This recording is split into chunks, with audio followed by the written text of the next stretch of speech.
Baik, bismillahirrahmanirrahim. Assalamualaikum warahmatullahi wabarakatuh. Selamat malam semuanya. Waalaikumsalam. Oke, ya, kita akan melanjutkan materi perkuliahan data science untuk minggu ke-4 ya ini ya. Oke, perkuliahan data science untuk minggu ke-4. Jadi, ya, seperti saya sudah sampaikan di awal-awal di perkuliahan perdana bahwa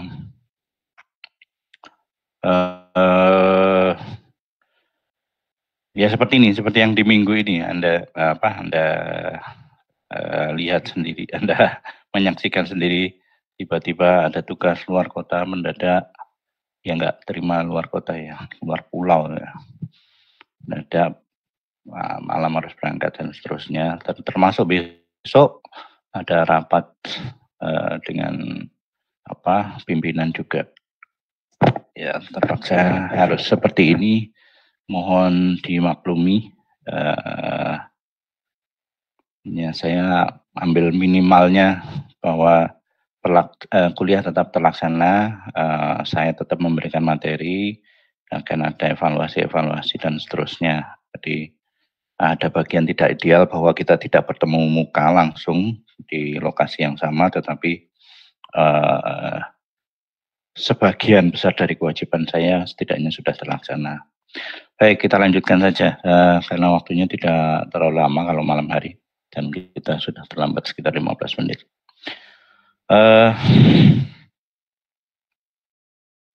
Materi terakhir sudah sampai di modeling. Ya, sudah sampai di modeling, sudah belajar tentang classifier, zero rule, one rule, KNN, naive bias, ya. Kali ini saya akan sajikan salah satu yang kemarin sudah muncul tetapi belum belum dibahas secara rinci. Nah, ini termasuk yang ya favorit lah ya, maksudnya favoritnya dari sisi bahwa model yang dihasilkan oleh classifier ini itu kelihatan dan mudah digunakan, kemudian fase induksi dan deduksi itu kelihatan jelas ya, fase induksi dan deduksi itu kelihatan jelas. Baik, yang kita bahas malam hari ini seperti terlihat di layar adalah decision tree based classifier. Jadi algoritma atau metode klasifikasi berbasis decision tree. Ya. Nah ini kita masih di modeling yang bawah ya. Ada satu yang terskip kemarin yaitu data preparation, data preprocessing. Saya masih belum akan membahas itu. Nanti kita akan kembali lagi ke situ. Nah, ini versi lain dari QuizDM ya, QuizDM. Oke, mengulang kembali, klasifikasi adalah pekerjaan dua langkah. Pertama adalah membuat model yang kita bisa gunakan untuk ya fase induktif, membuat model untuk memberikan label atau kelas, ya, mengisi atribut kelas pada sebuah instance baru berdasarkan ya fase induktif. Jadi deduktifnya adalah memberikan label pada instance baru, induktifnya adalah belajar dari instance sebelumnya, ground truth yang sudah diperoleh sebelumnya.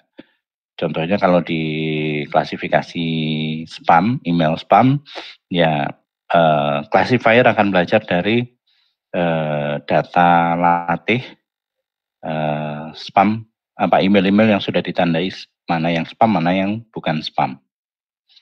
Nah, itu fase induktifnya. Fase deduktifnya adalah ya ketika ada email baru, kemudian mesin klasifiernya, modul klasifikasinya memberikan label ke email baru tadi, ya ini spam atau bukan spam. Oke, ini tadi sudah saya jelaskan. 2 langkah ya, induktif dan deduktif. Nah ini kalau di decision tree, ya kalau di decision tree, fase induktif itu untuk menghasilkan yang namanya decision tree atau pohon keputusan. Jadi ini contohnya sebelah kiri itu ada dataset 10 saja.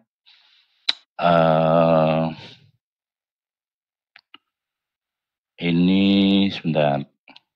Nah, ini adalah tentang apakah seseorang itu nanti akan kreditnya akan macet atau tidak ya, defaulted borrower. Ya, kreditnya akan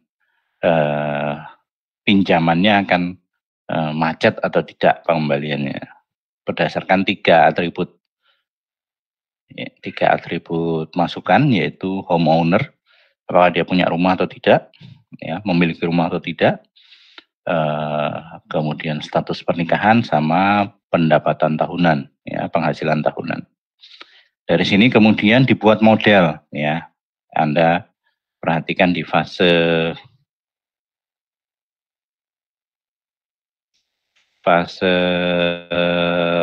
induktif ini menghasilkan model ya. Jadi jalur biru ini menghasilkan model. Modelnya kalau di decision tree adalah ya pohon keputusan ini, ya pohon keputusan ini.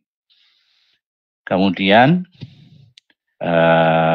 pohon keputusannya bentuknya seperti ini kurang lebih.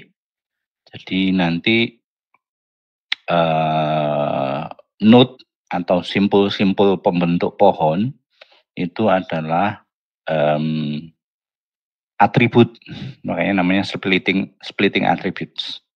Jadi kalau tadi homeowner, marital status, annual income, nah, jadi ini jadi splitting attributes. Kemudian cabangnya, ya, cabangnya itu adalah nilainya, pilihan nilainya. Kalau tadi homeowner, ya, yes dan no, cabangnya 2 karena nilainya hanya 2 itu. Kemudian untuk marital status, ya marital status ini karena cabangnya 2, ada yang menggabung. Jadi single dan divorce ini untuk cabang kiri, married cabang kanan. Ya, jadi seperti itu. Jadi atribut itu nanti jadi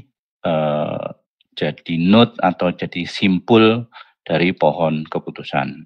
Lalu daunnya, leaf node-nya apa? Leaf node-nya atau simpul yang tidak punya cabang itu, ya, simpul yang tidak bercabang lagi adalah nilai dari label, nilai dari atribut kelas ini, defaulted borrower ini.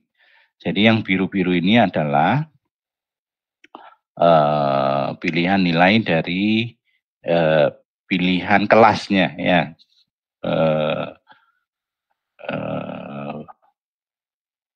Ya, jadi opsi kelasnya ya, no. Jadi nanti kalau sudah jadi seperti ini bisa dipakai di fase deduktif. Fase deduktif ini berdasarkan model yang dihasilkan. Misalnya kita ada peminjam yang baru, kita punya 3 nilai pada 3 atribut ini. Homeowner no, marital status married, annual income-nya 80K ya. Maka kalau mendeduksi dari situ, melakukan deduksi dari tiga nilai atribut ini, mulai dari homeowner, masuk dari atas ya, dievaluasi dari atas, homeowner no, berarti cabang kanan. Ini belum ketemu kesimpulannya ini anunya apa namanya, kelasnya apa. Lalu cek marital status married itu berarti ke kanan. Nah, ini sudah ketemu leaf node ini, berarti nanti di sini defaulted borrower-nya nilainya no. Ya. Jadi deduksi atau melabelinya, proses melabeli dari decision tree adalah ketika dia sudah sampai pada leaf node.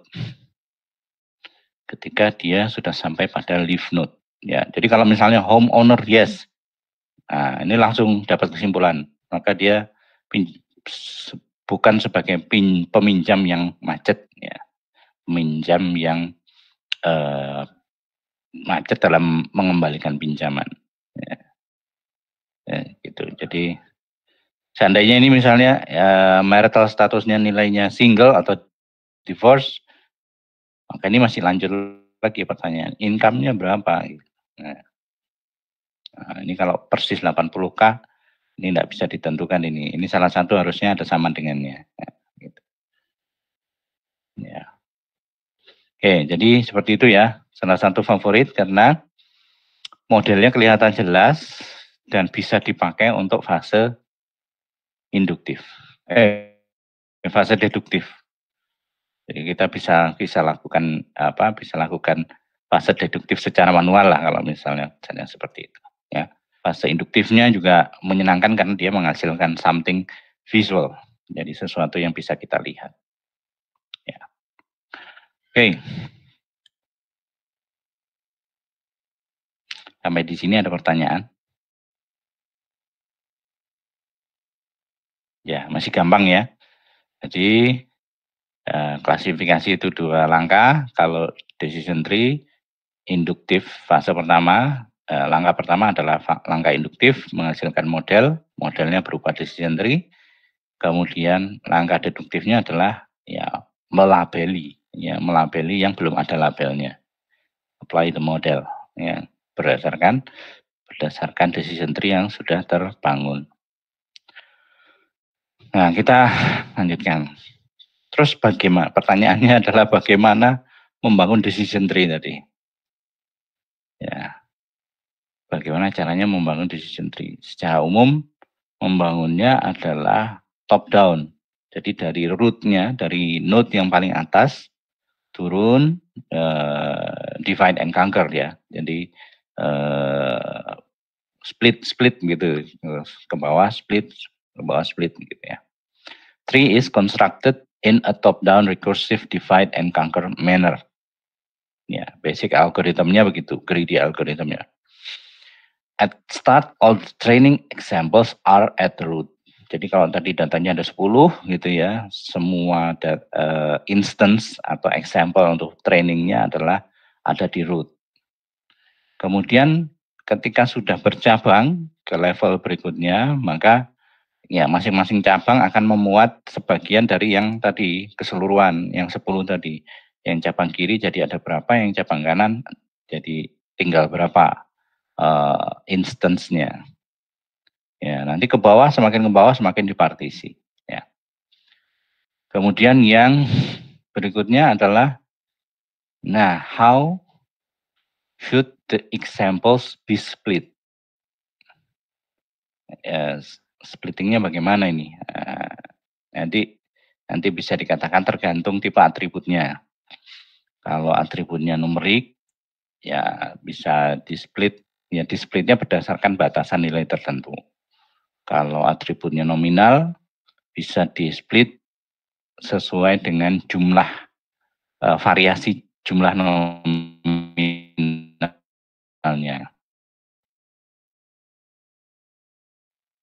Ya.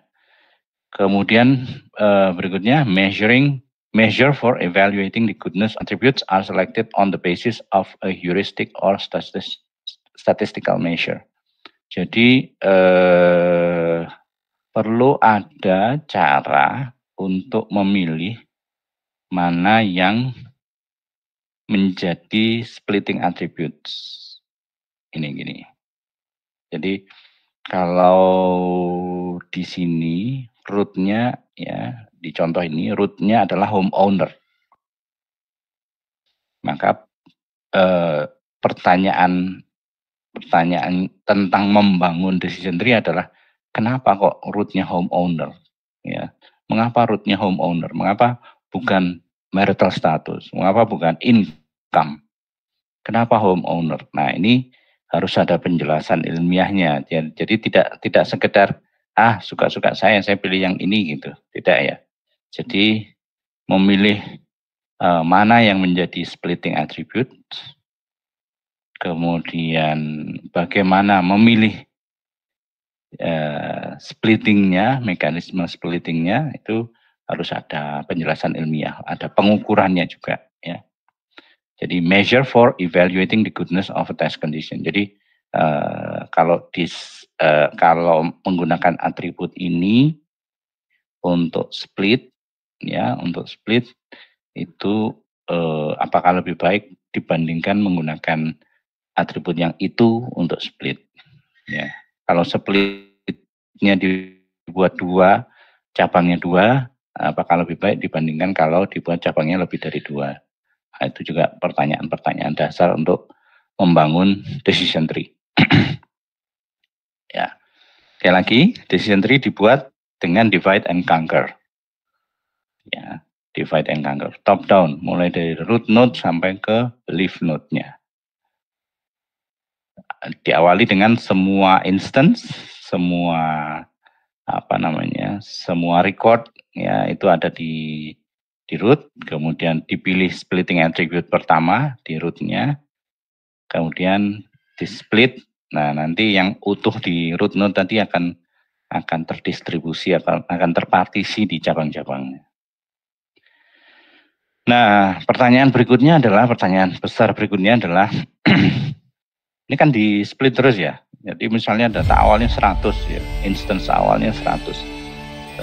Sudah ketemu splitting attribute pertama, di split ya ternyata kiri 60, cabang kanannya 40. Splitting lagi yang 60 di split lagi, kiri 30, kanan 30, yang sana 20, 20. Nah, ini berhentinya sampai di mana gitu ya. Condition for stopping partitioning. How should the splitting procedure stop? Jadi berhentinya itu sampai di mana gitu. Berhentinya sampai di mana. Nah, ada beberapa pilihan. Pilihan yang pertama adalah, dan ini yang disepakati ya, pilihan pertama, all samples for a given node belong to the same class or have identical attribute values. Jadi contohnya seperti yang sebelumnya tadi. Nah, ini homeowner ya dipilih sebagai atau terpilih sebagai splitting attribute yang pertama di root node ya. Ketika di split sesuai dengan variasi nilainya yes dan no, maka di cabang yes ini sudah langsung leaf node ini. Kenapa? Karena seluruh instance yang homeowner-nya bernilai yes itu defaulted borrower-nya no. Jadi sudah sepakat ini ya. Nah, jadi homeowner bernilai yes maka dia no. Tapi kalau homeowner-nya no, ya kita cek dulu atribut yang lain gitu. Nah, ini yang pertama. Jadi kapan berhentinya partisi? Pertama, ya kapan berhentinya splitting ya ke bawah ya adalah ketika di satu node ya di hasil percabangan itu node-nya sudah atributnya sudah atribut kelasnya sudah seragam, sudah sama ya. All samples atau all instance for a given node belong to the same class. Itu aja. Ya. Kemudian pilihan yang kedua, splitting itu berhenti ketika there are no remaining attributes for further partitioning. Jadi ya kalau misalnya semua atribut itu tipenya nominal atau kategorikal, ya dia akan berhenti untuk terpartisi lagi. Jadi kalau seperti ini contohnya. Nah ini kebetulan yang annual income nilainya numerik, continuous ya. Ya, nilainya numerik. Jadi bisa jadi nanti di bawah ada income lagi ya. Setelah dibagi kurang dari 80 dan lebih dari sama dengan 80, ternyata masih bisa masih bisa dikategorikan lagi gitu. Ya, kurang dari 40, lebih dari sama dengan 40 misalnya seperti itu. Nah, kalau misalnya tiga-tiganya bertipe nominal seperti homeowner dan marital status ini, maka ya di level ketiga sudah selesai karena dia sudah tidak bisa di split lagi ya, nggak bisa di split lagi. Misalnya annual income ini tipe datanya adalah nominal atau kategorikan besar atau kecil misalnya gitu. Jadi annual income-nya big or small misalnya gitu ya, big or small, dua pilihan itu. Maka ini sudah nggak bisa di split lagi. Ya, sudah selesai di split kiri big, kanan small. Nah, lalu apa yang terjadi dengan yang ada di cabangnya, ya, yang ada di cabangnya? Bagaimana menentukan? Kalau dia sudah nggak di split lagi, otomatis kan itu jadi leaf node ya cabangnya. Nah, nanti dipilih mana yang dominan, mana yang mayoritas. Jadi kalau misalnya income big itu defaulted borrower-nya no, ya dia leaf node-nya dilabeli no, ya. Atau sebaliknya, kalau income-nya big malah defaulted borrower, yes gitu ya, lebih banyak yang defaulted borrower, maka ini cabang ke big-nya adalah yes. Jadi seperti itu, ya. There are no remaining attributes, jadi sudah nggak ada atribut lagi yang bisa dipakai untuk splitting. Dan terakhir nanti di leaf node-nya itu pakai mayoritas. Ketiga, ya, partitioning itu berhenti kalau ya sudah nggak ada lagi yang bisa dipartisi. Ya, instansinya sudah habis di sebelumnya, level sebelumnya selesai. Atau menggunakan ya yang namanya early terminations atau pre-pruning. Jadi memang sengaja dibatasi. Kalau yang 3 di atas ini alamiah ya. Alamiah artinya yang ya atributnya sudah habis itu kan sudah alamiah ya. Atributnya sudah nggak ada yang bisa dipakai lagi untuk splitting. Kemudian enggak ada lagi instannya, enggak ada lagi yang bisa di split, sudah selesai. Yang di level sebelumnya itu sudah satu-satu gitu. Nah, itu juga alami. Kemudian ketika satu node itu atributnya sudah nilai atribut kelasnya sudah homogen, ya sudah itu alamiah juga, ya sudah tinggal disesuaikan, dia dijadikan leaf node. Ya. Nah, kalau yang keempat ini rather artificial. Jadi agak sedikit suka-sukanya yang membuat model. Ya. Early termination ini jadi misalnya begini. Saya enggak mau tree-nya ini tingginya lebih atau kedalamannya lebih dari 5. Ya sudah, ketika sampai di kedalaman 5 begitu, sudah berhenti di situ, lalu gunakan teknik yang sama tadi dengan no remaining attributes. Jadi cabangnya itu, nilai yang di cabangnya itu dicari mana yang mayoritas, maka dia jadi leaf node dengan nilai itu. Ya, itu salah satu cara early termination. Ya, jadi dibatasi kedalaman pohon, ya, maksimal depth-nya dibatasi. Atau bisa juga gini, dibatasi jumlah instance yang ada di setiap node. Jadi ketika sudah di split, nah di node itu tinggal 5 instance, ya, jadi kan dipartisi terus. Ketika sudah di split, nah ini pada split yang terakhir ini, salah satu node itu sudah 5, tinggal 5 instance. Ya udah, dari 5 ini mana yang dominan atau mana yang mayoritas, dia dijadikan leaf node. Ya. Jadi 2 yang umum kalau untuk pre-pruning adalah maksimal depth,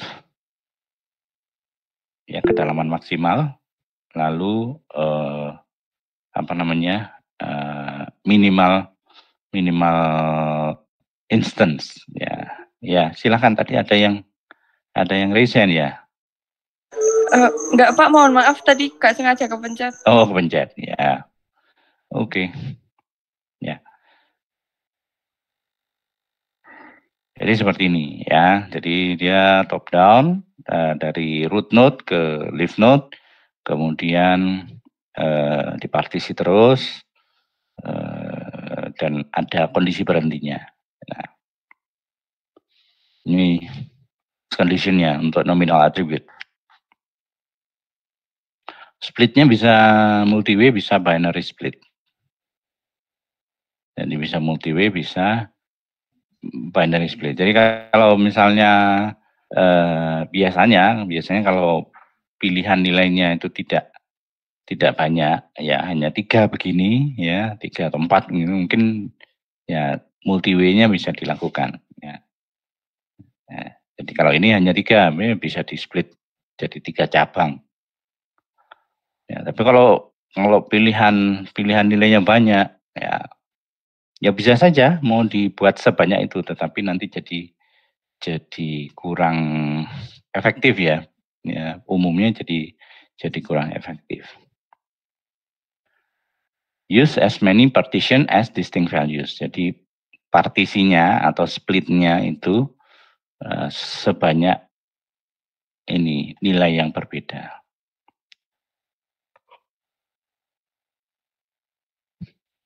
Atau binary split. Ya, pilihannya multi-way atau binary. Binary split itu kalau misalnya nilainya lebih dari variasi nilainya lebih dari 2, maka harus ada yang bergabung. Ini contohnya. Merit sebelah kiri, single divorce itu sebelah kanan. Atau single sebelah kiri, merit divorce sebelah kanan. Atau single merit di sebelah kiri, divorce sebelah kanan. Jadi ya pilihannya cuma 2 ya, multi-way atau binary. Ya, multi-way atau binary. Kalau kebetulan variasi nilainya cuma 2 ya binary. Ya, nggak bisa jadi multi-way. Tapi kalau pilihan nilainya ada lebih dari 2, ya bisa multi-way, bisa binary. Kalau binary maka harus ada yang bergabung. Gitu. Nah, kalau ordinal juga sama seperti itu, bisa multi-way, bisa binary. Cuman khusus untuk ordinal itu adalah tipe data kategorikal yang dia punya bisa diurutkan ya, ada urutannya. Nah, contoh ukuran baju ya, ukuran baju ada small, medium, large, ada extra large. Maka kalau dia mau di binary splitkan, harus sesuai dengan urutannya. Jadi kalau misalnya mau di split atau di partition jadi 2, ya small itu ketemunya medium. Either sendiri atau dengan medium atau dan large misalnya. Jadi kalau dia small, medium, large, kanannya extra large. Atau small itu berdiri sendiri, maka sebelahnya adalah ya urutan sisanya. Nah, yang tidak tepat yang di bawah ini. Small ketemu large ini enggak bisa ya, karena tipenya ordinal ya. Kalau tipenya ordinal, dia tidak berlakukan seperti itu. Small yang ketemu medium kalau gabungannya begitu. Ya. Oke. Preserve order property among attribute values. Jadi kalau ordinal, ya harus sesuai urutannya. Nah, kalau continuous attribute, wah ini numerik ya. Kalau numerik continuous attribute ini terus splitnya gimana nih? Splitnya bagaimana splitnya? Ada beberapa cara. Yang pertama dengan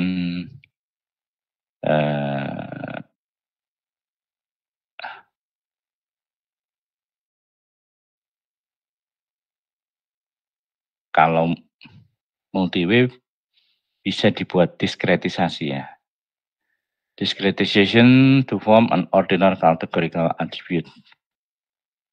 Jadi dibuat rentang-rentang nilai, dibuat rentang nilai.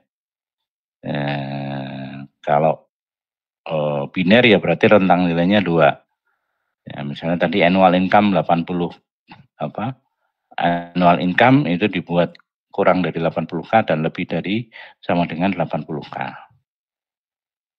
Itu diskretisasi. Yang jadinya yang awalnya continue jadi discrete. Ya. Atau kalau mau dibuat multi-way ya dibuat rentang-rentang baru. Ya. Nah, rentangnya bagaimana? Range atau jangkauannya can be found by equal interval bucketing. Jadi bisa di intervalnya sama begitu. Equal frekuensi, jadi masing-masing cabang itu jumlah instansinya jadi sama, tapi rentangnya beda-beda. Ya. Atau menggunakan clustering, ya bisa menggunakan teknik clustering untuk memastikan pencabangannya. Kemudian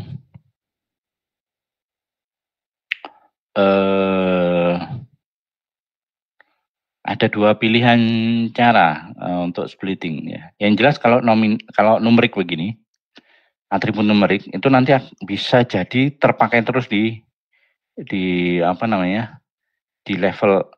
beberapa level ya. Ya. Jadi kalau ini ada 2 pilihan, statik atau dinamik. Jadi bisa seperti ini. Kalau statik itu berarti sejak awal sudah didiskretkan. Jadi yang numerik sudah didiskretkan, sudah jadi atribut bertipe nominal. Ya, atau dinamik. Dinamik itu nanti setiap kali memilih splitting attribute ya dia hitung. Ya, dia akan menghitung. Kalau misalnya dibinarkan cabangnya 2, bisa milih misalnya di split berdasarkan nilai mediannya atau nilai nilai min-nya misalnya seperti itu. Nah, nanti diulangi lagi di node level berikutnya. Ya. Nah, itu either multi-way atau binary. Tapi kalau binary decision ya kita bisa tentukan titik pemisah cabang gitu ya. Consider all possible splits and find the best cut. Can be more compute intensive. Jadi malah kalau mau menghitung pilihan split yang bagus bisa jadi malah komputasinya malah lebih intensif,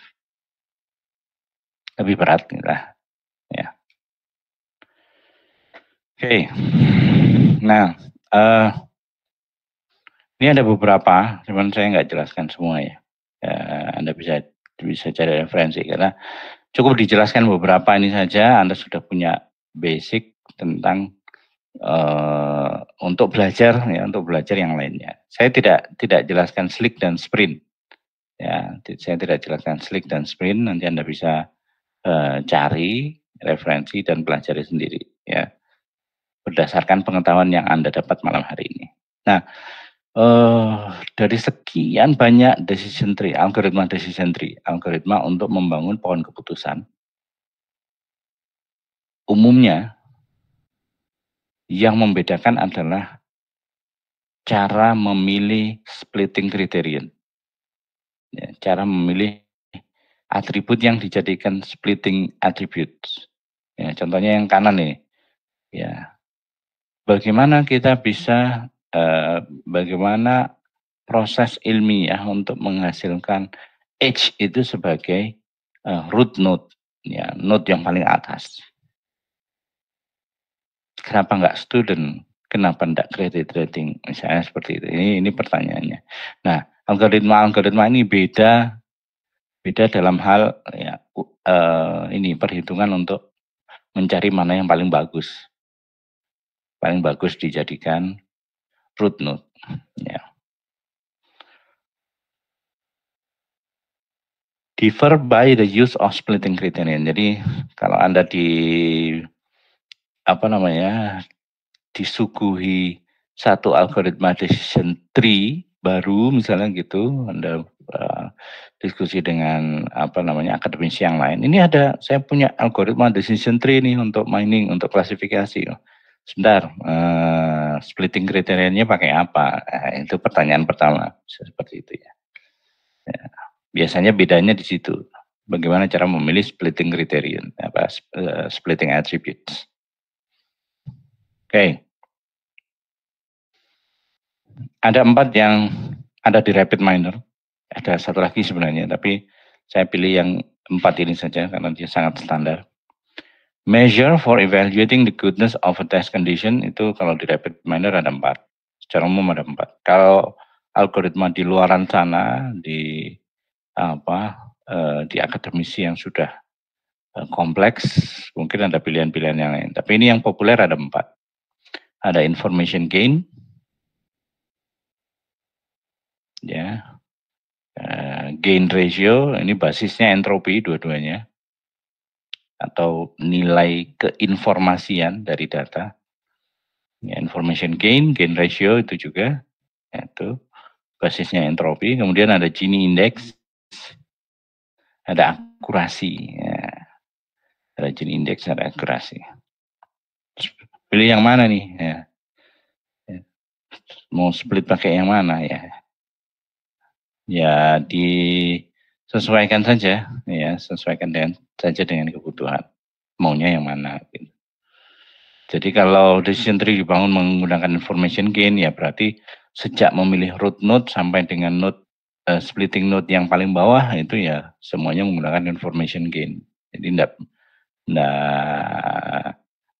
enggak gonta-ganti ya. Untuk membangun satu decision tree itu ya menggunakan satu pilihan splitting criterion. Ya, tidak ganti. Wah, saya level ini pakai information gain. Level yang itu pakai gain ratio. Enggak sebegitu mainnya ya. Enggak seperti itu mainnya. Jadi satu decision tree sekali lagi hanya akan menggunakan satu splitting criterion untuk membangun tree tersebut. Ya. Oke, kita mulai dari yang paling sederhana lagi. Yang paling sederhana namanya decision stump. Decision stump. A machine learning model consisting of a one level decision tree. One level decision tree. Jadi splitnya cuma satu kali, ya. Splitnya cuma satu kali. A decision tree with one internal node, ya. The root, jadi dia isinya cuma satu node saja, root, which is immediately connected to the terminal nodes. Rootnya satu, otomatis cabangnya ya sudah leaf node, ya. Kasih pilihan. Make a prediction based on the value of just a single input features. Jadi ini salah satu contohnya. Evaluasi varietas bunga iris, ya. Itu ada 4 atribut. Ini dengan petal width, menggunakan petal width, ya kalau lebih dari 1,75 yes, maka varietasnya adalah virginica. Tapi kalau kurang dari atau sama dengan 1,75 maka dia varietasnya adalah versicolor. Ya. May use any variant of splitting criterion. Jadi decision stump ini nanti boleh pakai yang manapun. Tapi intinya adalah ya dia cuma satu kali pilih kemudian dicabangkan. Ini often used as components called weak learners or base learners in machine learning ensemble technique. Jadi tree yang sederhana seperti ini itu nanti di teknik ensemble digunakan sebagai pemilik suara. Ya, jadi nanti akan ada banyak tree sederhana seperti ini yang kemudian dipakai untuk menghasilkan kelas, kemudian dari semua yang sederhana tadi, namanya ensemble ya, dari semua yang sederhana tadi, kemudian di vote mana yang mayoritas. Ya, decision stump. Ini kalau padanannya adalah 1R, ya, 1R. Padanannya decision stump ini adalah 1R. Jadi milih salah satu atribut yang nanti dia akan menghasilkan error rate paling rendah. Ya, mudah-mudahan masih ingat 1R. Ya, jadi padanannya atau ini mirip seperti 1R. Cuman bedanya kalau ini dia divisualisasi dalam bentuk decision tree. Ya. Kalau 1R basisnya adalah akurasi. Kalau decision stump ya bisa 4 tadi, salah satu dari 4. Bisa information gain, bisa gain ratio, bisa Gini index, bisa akurasi. Ya. Kemudian yang namanya Hunt algorithms. Nah, ini balik ke dataset yang tadi, yang pertama sekali. Jadi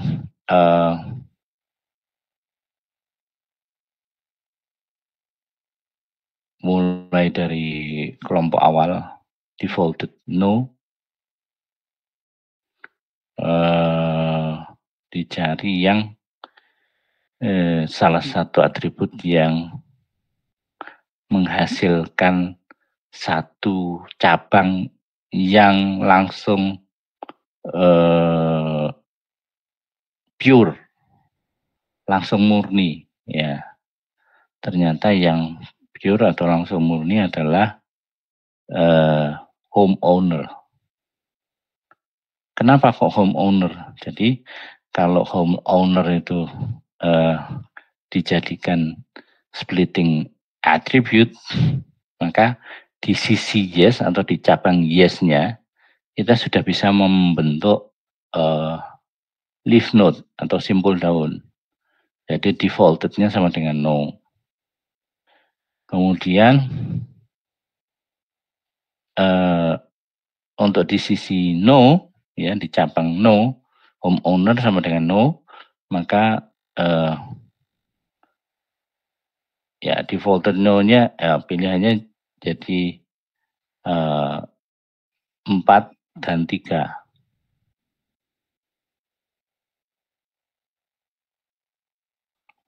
Ya, awalnya kan 7,3. Ya, sisi no-nya ada 7, sisi yes-nya ada 3. Nah, begitu di split menggunakan homeowner, di sisi yes itu no-nya 3, yes-nya 0. Kalau bukan homeowner atau homeowner nilainya no, maka dia ternyata terbagi 4 dan 3. Homeowner no dengan defaulted no ada 4, homeowner no dengan defaulted yes ada 3.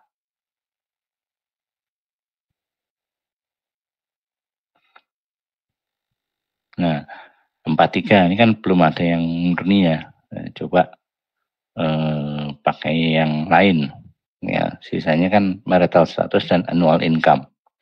Kalau pakai marital status, ternyata kalau married itu bisa langsung menghasilkan ya dari 7 instance tadi, 4 sama 3 tadi, 4 plus 3. Dari 7 instance tadi langsung bisa mengenali defaultednya no kalau dia married. Ya, maka menyisakan yang marital status single atau divorce. Ya, ternyata kombinasi 1, 3. Kemudian Ya, homeowner sudah dipakai, marital status sudah dipakai, kan tinggal annual income ya. Ya, sebelah kiri di split lagi menggunakan annual income dengan pembatasan seperti itu. Ah, ternyata sudah bisa pure, ya, pure node. Jadi Hans algorithm ini intinya berusaha mencari di setiap levelnya dia berusaha membangun satu node yang sudah pure. Ya, pure itu homogen. Semuanya nilainya no atau semuanya nilainya yes. Itu Hans algorithm.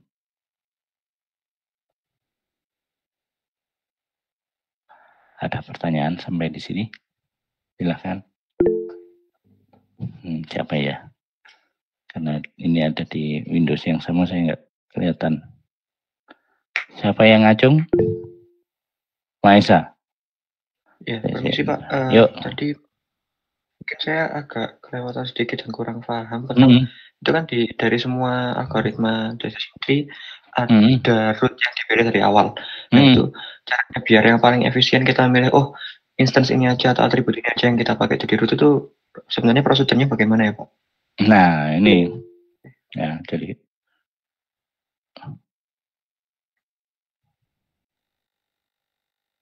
jadi ada beberapa cara. Jadi mana atribut yang menjadi root node misalnya segitu. Atau kalau decision stem kan memang hanya satu node ya untuk splittingnya. Ini yang saya jelaskan hari ini ada 3 setidaknya ya. Karena akurasi itu sudah mirip seperti 1R. Ya, di mana yang melesetnya paling sedikit itu yang dipilih.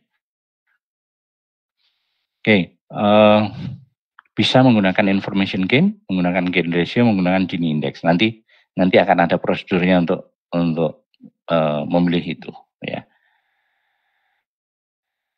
Jadi decision stem ini kalau mau disamakan seperti 1R, dia menggunakan akurasi. Dari 4 atributnya untuk data iris itu mana yang kalau saya pilih sebagai root node ya, maka error rate-nya itu seminimal mungkin. Nah, itu kalau saya menggunakan akurasi. Nah, bisa juga menggunakan information gain untuk memilih mana yang jadi splitting attribute. Bisa information gain, bisa gain ratio atau Gini index. Ya. Nah, itu tadi kalau Hans algorithm ini intinya adalah tadi kalau pertanyaannya kenapa kok yang pertama homeowner ya? Kenapa yang jadi root-nya homeowner? Karena dari 3 pilihan yang tersedia antara homeowner, marital status, dan annual income yang langsung bisa menghasilkan leaf node atau dia langsung pure atau homogen adalah homeowner, yaitu ketika nilainya yes. Jadi kalau homeowner nilainya yes, yang ini defaultednya ya, atribut defaultednya pasti no. Nah itu. Jadi kalau pakai marital status, apakah kalau dia single itu selalu no? Ternyata enggak, ada single yes. Apakah kalau married, bisa nih, married ini bisa nih, married no. Ini no, married no. Ada 2 pilihan sebenarnya kalau ini. Ya. Divorce, apakah selalu menghasilkan yes? Nah, ternyata ada yes, ada no. Bisa tidak bisa kemudian dia menghasilkan satu cabang yang homogen, ya, nilai atributnya homogen. Jadi yang bisa dipilih adalah antara marital status dan homeowner. Ya, setelah dilihat kalau pakai splittingnya mungkin lebih stabil misalnya seperti itu. Tapi pilihan sih, sebenarnya bisa marital status, bisa homeowner ini kalau Hans algorithm ya. Ada yang ngacung lagi.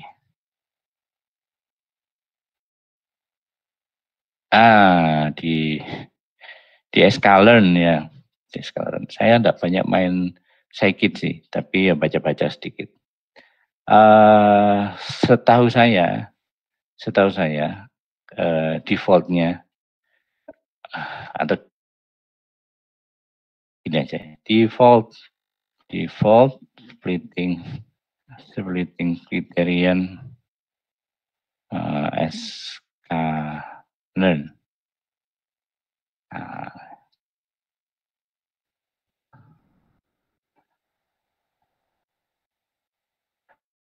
Nih, jadi parameternya criterion. Kalau untuk decision tree classifier ternyata dia ada Gini, entropy, ada log loss.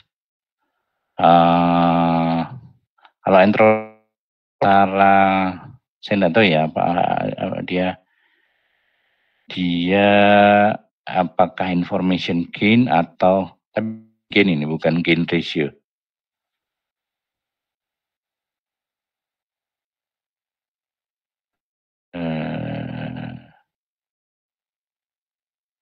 Oh iya, betul. Jadi Gini index dia pakai Gini, kemudian ini sama seperti information gain. Kemudian log loss ini apa ya? Log loss ini apakah gain ratio?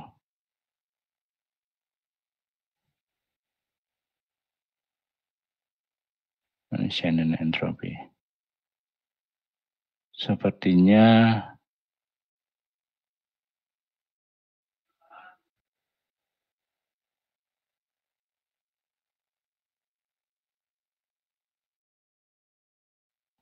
saya belum pasti juga.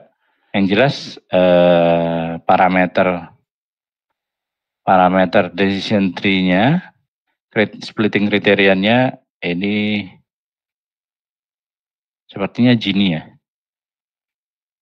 Ya, splitting kriterianya Gini ini, defaultnya adalah Gini index. Jadi nanti dia cabangnya cuma 2, jadi tidak bisa multi-way. Ya.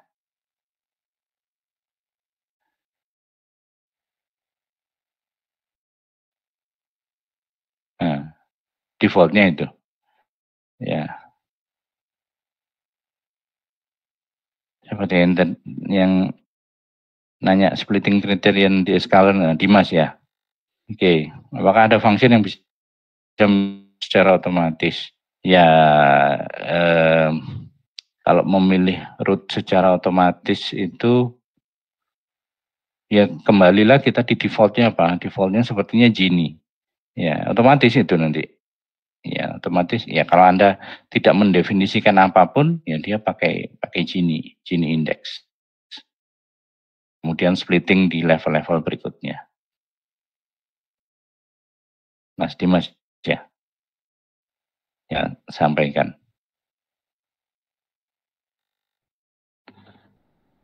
Jadi sekali lagi pilih kita pakai algoritma. Ya.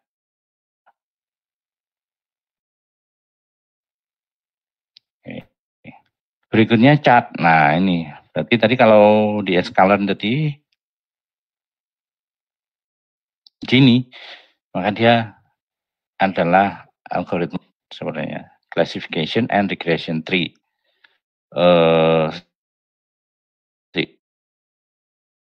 Kawan-kawan, ciri khasnya adalah dia menghasilkan binary tree. Jadi cabang setiap node hanya akan ada 2. Ya, tidak multi way ya, tidak lebih dari 2.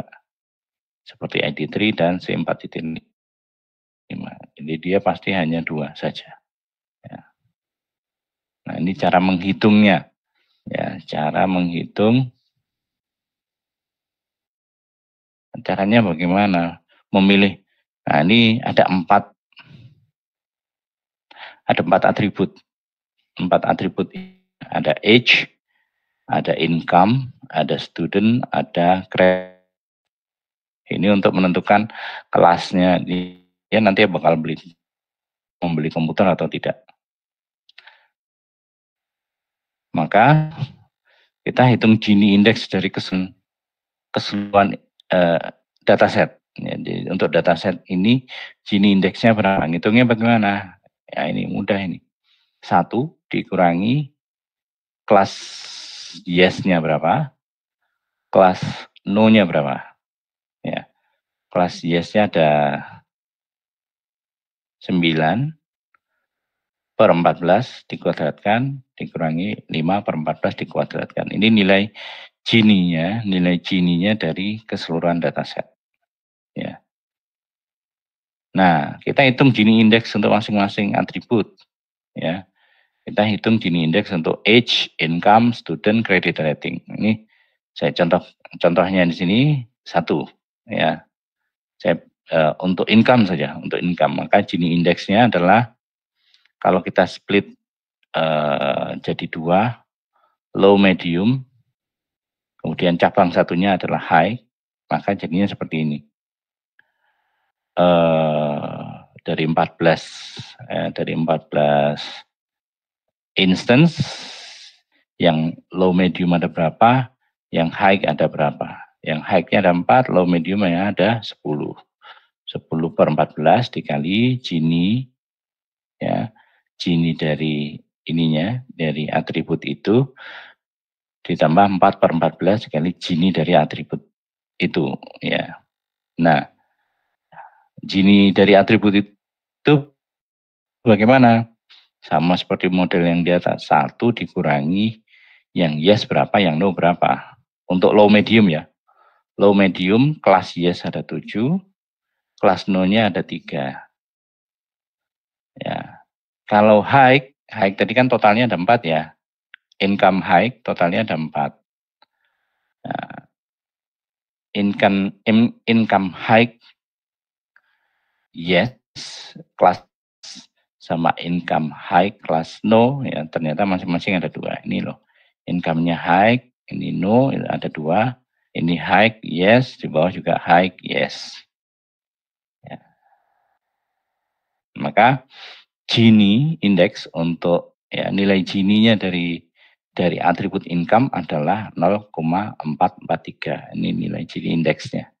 Nilai Gini-nya gitulah boleh lah. Nilai Gini-nya dari atribut income adalah 0,443. Lalu perolehan Gini-nya, ya perolehan Gini-nya adalah 0,459 dikurangi 0,443. Nah, dapat Gini indeksnya ya, Gini indeksnya untuk income. Ya, Gini indeksnya untuk income.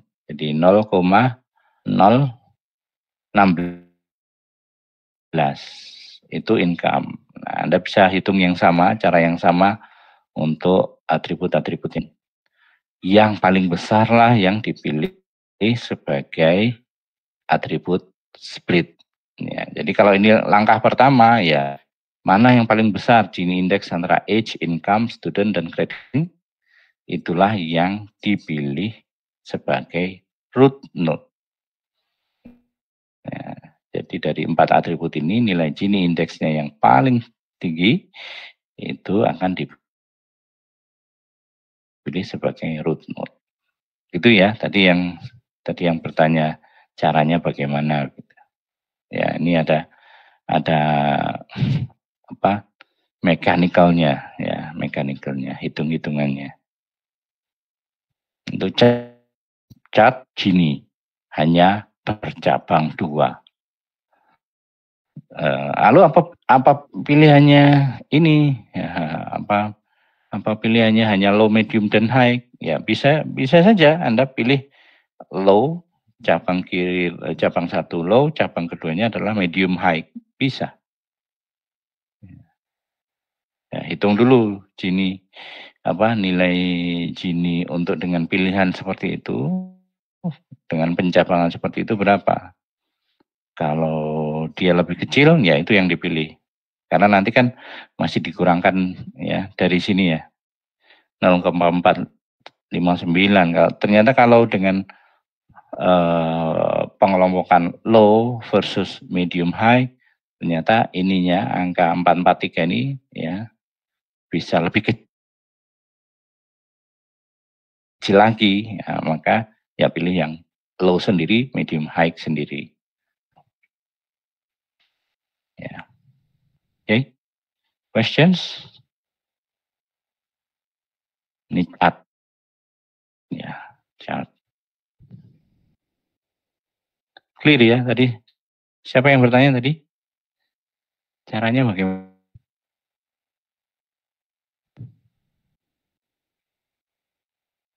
Ya, oke.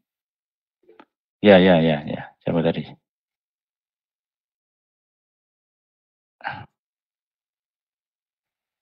Loh, hilang.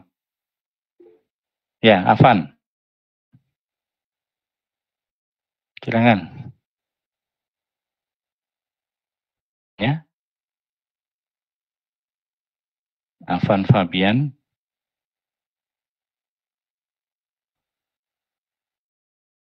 Ini akunnya sendiri apa akunnya? Oh ya, oke, enggak apa-apa.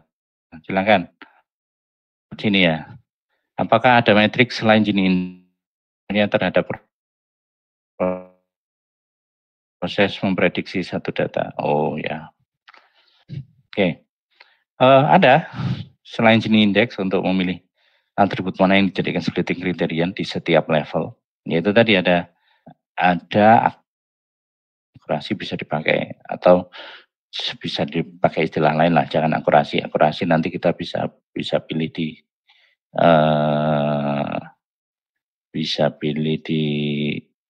evaluasi, ya bisa pakai minimum error. Cuman akurasi ini memang ada rapid manner. Ya. Ya, selain Gini ada, kita lanjutkan ya. Selain Gini ada. Kalau Gini dipakai di chart ya, classification and regression tree. Sekali lagi, kalau dengan Gini maka cabangnya hanya ada 2. Berikutnya adalah ID3. ID3 ini yang pakai information gain. Ya, dia pakai information gain. Di develop oleh Ross Quinlan. Ya, Ross Quinlan tahun 86. Ya, saya mau sekali. Anda belum ada bayangannya mungkin. Ya. Ini benefits-nya, ada disadvantage-nya. Benefit-nya, understandable prediction rules are created from the training data. Builds a short tree in relatively small time. It only needs to test enough attributes until all data is classified. Finding leaf nodes enable test data to be pruned, reducing the number of tests. Ya, secara umum. Cuman akhirnya nanti sama Quinlan ini nanti diperbaiki lagi. Ya, diperbaiki lagi ke gain ratio. Ya, ke gain ratio. Caranya gimana? Caranya mirip-mirip seperti tadi, cuman apa namanya? Information gain-nya cara ini basisnya entropi ya, basisnya entropi, perhitungan nilai entropi dari atribut. Ya, kita hitung nilai entropi dari keseluruhannya dulu ya, dari keseluruhan dataset ini. Nah, Anda lihat polanya, pola perhitungannya. Minus 9/14. 14 ini adalah total instance, 9 inilah yang yes, yang kelas yes. Log 2 9/14. Kemudian minus 5 ini yang no, 14 total instance, log 2 5/14. Satuannya bits nanti untuk entropi ya. Jadi nilai entropi keseluruhannya adalah 0,940. Kalau entropinya entropinya dari age, ya, ini karena dia ada 3 pilihan nilai, ada youth, ada middle age, ada senior. Maka cara menghitungnya seperti ini. Yang youth ada 5, berarti 5/14. Kemudian dari 5 tadi yang berpasangan dengan kelas yes berapa, berpasangan dengan kelas no berapa. Youth no-nya ada 3. Youth, nah ini youth no-nya ada 3. Ini berarti minus 3/5 log 2 3/5. Yang youth yes-nya ada 2. Minus 2/5 log 2 2/5. Ya. Ini baru yang youth. Ya, begitu juga dengan middle age. Middle age ternyata semuanya adalah yes. Jadi ya ini enggak ada lanjutannya ke samping ya. Jadi middle age jumlahnya ada 4/14 dikali ya, karena hanya ada yes ya, minus 4/4, log 2 4/4. Lalu tadi youth, kemudian senior juga jumlahnya 5/14 dikali senior yes ada 3/5. 5 ini yang senior ya. Ini log 2 3/5 dikurangi ini yang no, senior tapi kelasnya no. Itu udah 2/5, log 2 2/5. Nah, baru information gain-nya adalah selisihnya. 0,940 dikurangi 0,694. Ya, itu untuk age. Itu untuk age. Information gain untuk age. Ya. Nah, dihitunglah income juga, student juga, credit rating juga, ya. Nah, dari situ dipilih information gain paling tinggi, ya sudah. Terus dipilih sebagai splitting attribute. Ya, kalau untuk ini dia age ya. Age yang paling tinggi. Age yang paling tinggi, kemudian apa namanya? Di split jadi 3. Ya, kalau ini bisa multi way ya. Kalau ID3 ini bisa multi way. Nah, ternyata si Quinlan ini nggak puas ya. Nggak puas dengan ID3. Dia kembangin lagi. Kayaknya nggak adil nih. Dia maksudnya menurut si Quinlan kayaknya ini masih menghasilkan bias. Ya.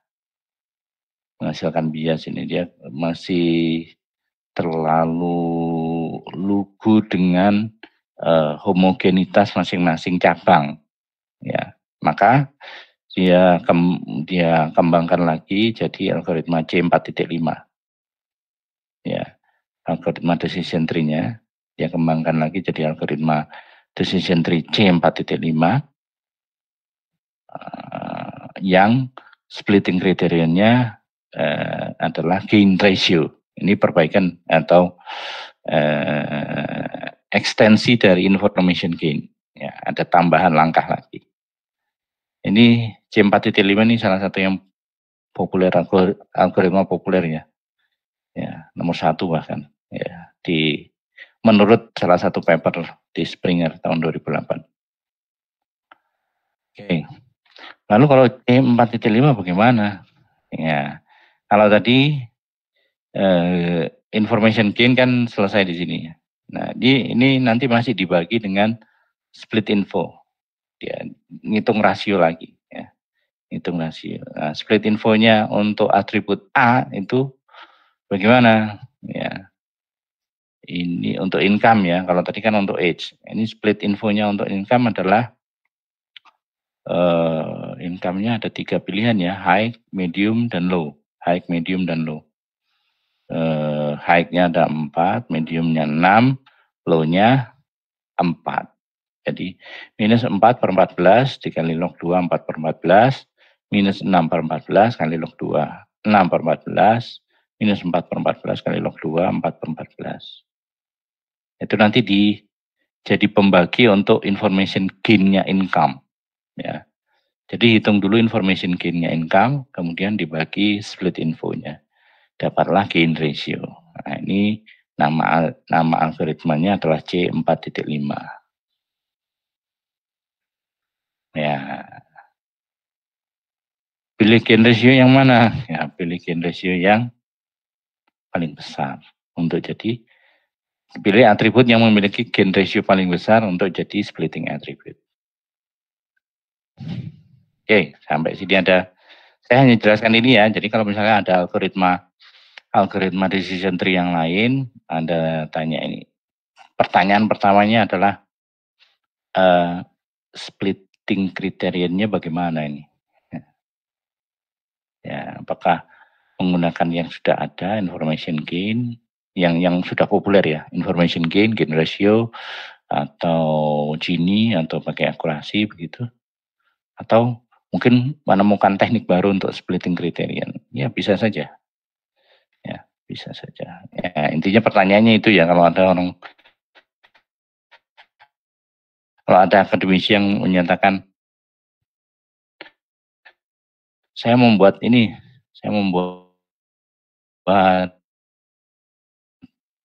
apa namanya, algoritma decision tree yang baru. Nah, algoritma berikutnya pakai apa? Ya, silahkan kalau ada pertanyaan ya. Ya, boleh. Oke, berikutnya adalah pruning, tree pruning. Pruning itu pangkas, ya. Prune itu memangkas, pohon. Kenapa pohonnya perlu dipangkas? Karena kalau menggunakan kriteria berhenti yang alamiah tadi, ya ada 3 tadi, instansinya udah habis, atributnya udah habis, atau ini sudah cabangnya udah murni semua nih gitu ya. Jadi tiga itu, kalau ketemu yang 3 itu maka bisa jadi pohonnya lebat sekali, rindang sekali. Kalau pohonnya rindang, pohonnya lebat sekali, atau kalau di decision tree bisa menjulur sampai dalam sekali, dalam dan lebar. Emangnya kenapa kalau pohonnya dalam dan lebar? Ada yang tahu nggak?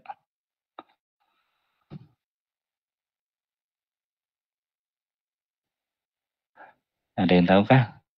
Kenapa kalau misalnya pohonnya dalam lebat gitu ya? Lebat itu kan cabangnya kalau digambarkan cabang paling bawah itu lebar sekali gitu. Ya. Kalau digambarkan dia sangat lebar itu. Kalau lebar itu berarti kedalamannya juga maksimal kan gitu ya. Nah, ini ada kaitannya dengan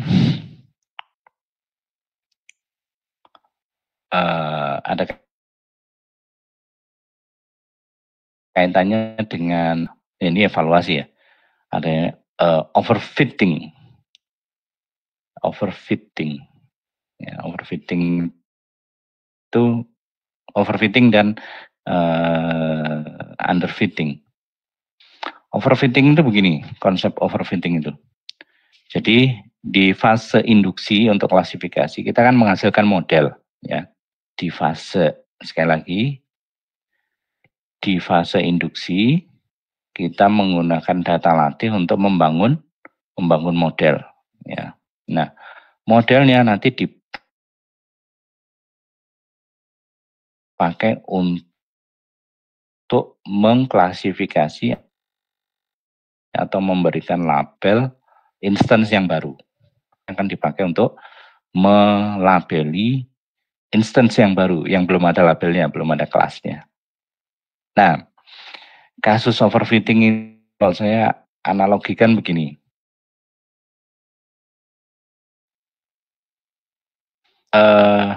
Saya punya keinginan punya baju gitu ya. Saya pengen punya baju nih.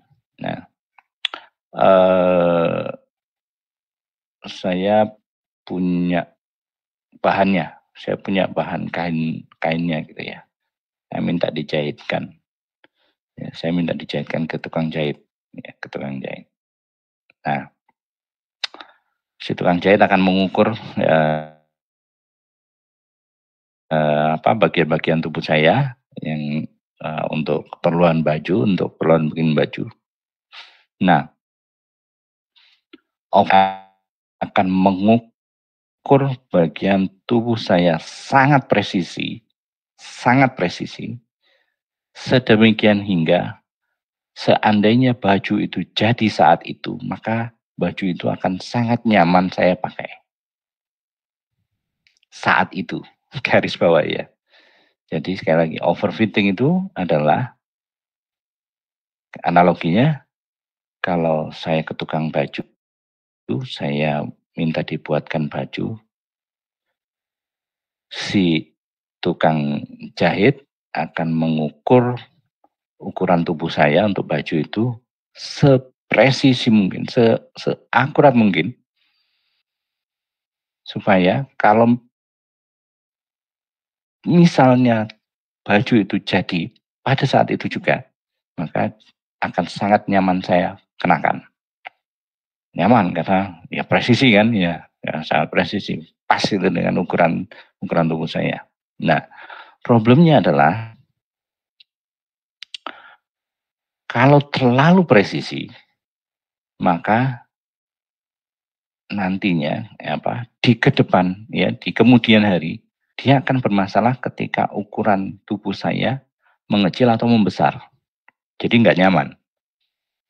Jadi akan sangat mudah saya menjadi tidak nyaman kalau ukuran tubuh saya yang tadi sudah diukur sepresisi mungkin, ukuran tubuh saya membesar atau mengecil, ya berubah.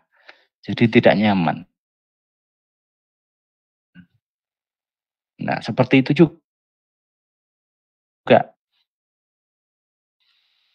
Kalau dia kejar terus kan ya, sampai trinya itu dalam sekali dan lebar, itu sama seperti yang tadi si penjahit mengukur sepresisi mungkin. Kalau diukur, ya, kalau misalnya kemudian dipakai, maka hasilnya akurasinya akan 100%. Hasilnya akan 100%. Tetapi kalau kemudian dipakai untuk melabeli kejadian-kejadian, jadi bisa jadi banyak meleset gitu ya. Karena kemungkinan kasus-kasus yang terjadi di kemudian hari itu bisa jadi belum terwakili oleh instance ya yang ada di data latih. Itu namanya overfitting ya. Jadi terlalu ngepasin data latih. Model dibangun sedemikian rupa ngepasin data latih. Pas ya, presisi dengan data latih. Tapi dia tidak akan jadi bagus untuk kemungkinan kasus-kasus yang bisa jadi akan sangat luas ya di kemudian hari. Itu namanya overfitting. Itu namanya overfitting. Jadi ya kalau secara umum orang-orang tua ya yang di agama Islam juga diajarkan segala sesuatu yang terlalu berlebihan itu juga nggak bagus ya. Kalau tadi overfitting, underfitting juga nggak bagus. Underfitting itu ya kira-kira tapi terlalu pesimistis ya. Jadi dia menghindari decision tree yang lebat ya, yang rindang, dengan sangat menyederhanakan pohonnya. Sudahlah sampai 4 level aja turunnya gitu. Misalnya seperti itu. Ya, ini bisa jadi underfitting. Ya, maksud hati ingin supaya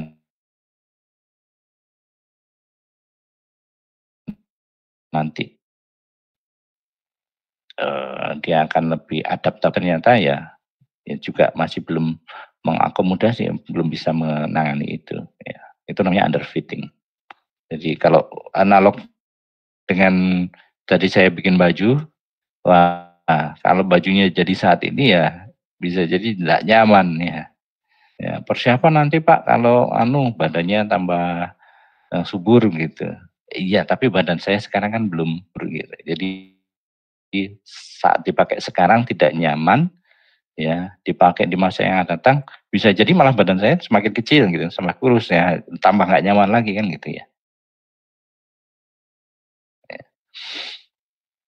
Jadi itu analognya untuk overfitting dan underfitting. Jadi kalau terlalu lebat tidak bagus, terlalu simpel juga tidak bagus. Makanya perlu ya, kalau ini pruning ini ya kaitannya dengan yang lebat tadi. Kalau terlalu lebat tidak bagus, ya di prune saja lah, ya di prune, ya, dipangkas. Two common approaches to tree pruning, ada pre-pruning, ada post-pruning. Kalau pre-pruning tadi, nah itu langkah yang tadi, langkah pemberhentian paksa. Jadi dibatasi kedalaman maksimal tree-nya berapa, atau nanti kalau leaf node-nya sudah tinggal sekian instance, berhenti deh. Ya, itu pre-pruning. Itu pre-pruning. Jadi mangkasnya sebelum dia terlanjur, memangkasnya sebelum dia terlanjur lebat. Jadi dipangkas. Ya. Kemudian ada post pruning. Post pruning ini ya dibiarkan aja dulu tumbuh lebat sampai maksimalnya seberapa baru dipangkas. Ya. Ya. Ini contohnya yang post pruning ya. Post pruning. Ya, Anda perhatikan yang sebelah cabang kanannya A1, cabang kanannya A1 dipangkas. Ya. Sebelah kanannya A1 dipangkas. Caranya bagaimana? Ya, kalau mau diturunkan hanya satu level saja, dilihat di bawah itu yang dominan apa? Kelas B. Ya sudah. Berarti A1 cabang kanannya langsung kelas B. Ya, jadi pangkasnya seperti itu. Ya, an unpruned decision tree dan pruned version of it. Ini post ya. Ya, post pruning. Sudah dibiarkan lebat, baru dipangkas.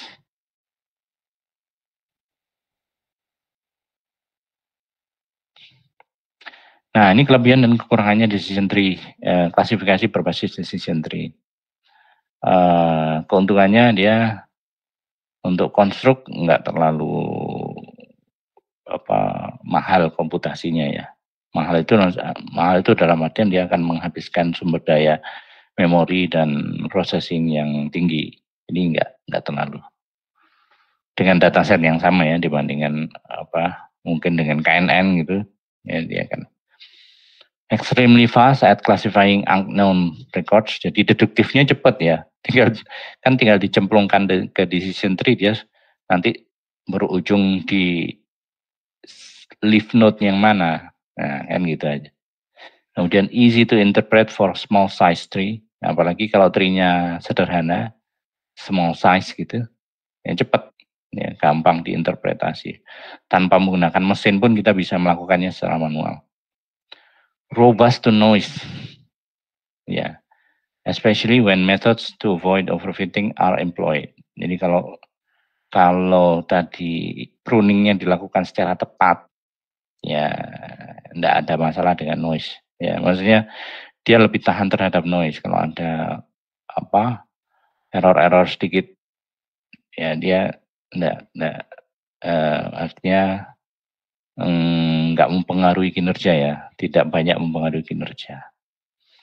Can easily handle redundant or irrelevant attributes. Jadi kalau ada atribut-atribut yang redundant itu maksudnya dia berulang lagi ya, satu atribut terulang lagi ke atribut yang lain gitu, karena karena berkorelasi, ya aman ini kalau pakai decision tree. Ya. Disadvantage-nya adalah space of possible decision tree is exponentially large. Jadi kalau dibiarkan tumbuh terlalu rindang, terlalu lebat, ya space untuk nyimpan modelnya besar. Kemudian teknik greedy itu nanti bisa menghasilkan tidak menghasilkan tree yang terbaik gitu ya dari pilihan tree yang ada.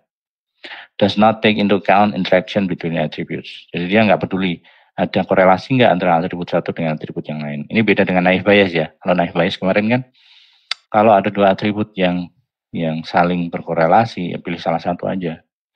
Karena asumsi naifnya adalah ini antara atribut tidak ada hubungannya ini. Ya. Kemudian disadvantage berikutnya adalah each decision boundary involves only a single attribute. Jadi setiap batasan Ya kalau kita mau klasifikasi ya mengklasifikasikan setiap level nanti hanya ketemu satu atribut gitu. Ya, involves only a single attribute. Selesai. Itu decision tree. Oke, jam 8 lewat. Last chance for questions.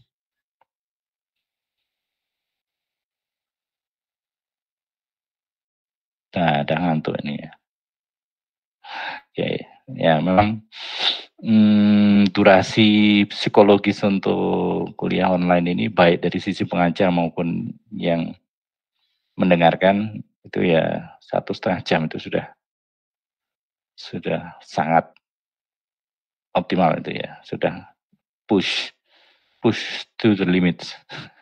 Jadi sekali lagi saya terima kasih, ini jam-jam istirahat sebenarnya malam hari. Anda bersedia meluangkan waktu, tenaga, pikiran, dan kuota internet untuk bisa mengikuti perkuliahan malam hari ini. Dan sekali lagi saya mohon maaf dan mohon bisa dimaklumi karena saya tidak punya banyak opsi untuk mengganti perkuliahan di jam perkuliahan reguler ya. Jadi pastinya saya tidak bisa menjanjikan ini yang terakhir ini kita kuliah daring ya. bisa jadi nanti bisa jadi pertemuan depan daring lagi karena ada beberapa agenda di depan itu yang kemarin diwacanakan pimpinan. Tapi yang saya kalau tidak ada agenda apapun ya saya prioritaskan ketemu di ruang kuliah. Oke ya, terima kasih sekali lagi sudah hadir di perkuliahan. Yang hadir sebentar pun tidak ada masalah karena memang ini Anda tidak punya kewajiban untuk hadir di agenda di luar jam ini ya, di luar jam kuliah. Ya, jadi yang penting hadir ya untuk demi absensi aja, untuk melengkapi absensi, tidak apa-apa. Ya, tapi kalau di jam reguler ya harapannya harus bisa hadir ya, karena saya juga mengusahakan untuk hadir di reguler. Baik, terima kasih sekali lagi. Selamat beristirahat semua. Semoga semua tetap sehat ya. Saya akhiri. Assalamualaikum warahmatullahi wabarakatuh. Selamat malam. Waalaikumsalam. Waalaikumsalam warahmatullahi wabarakatuh.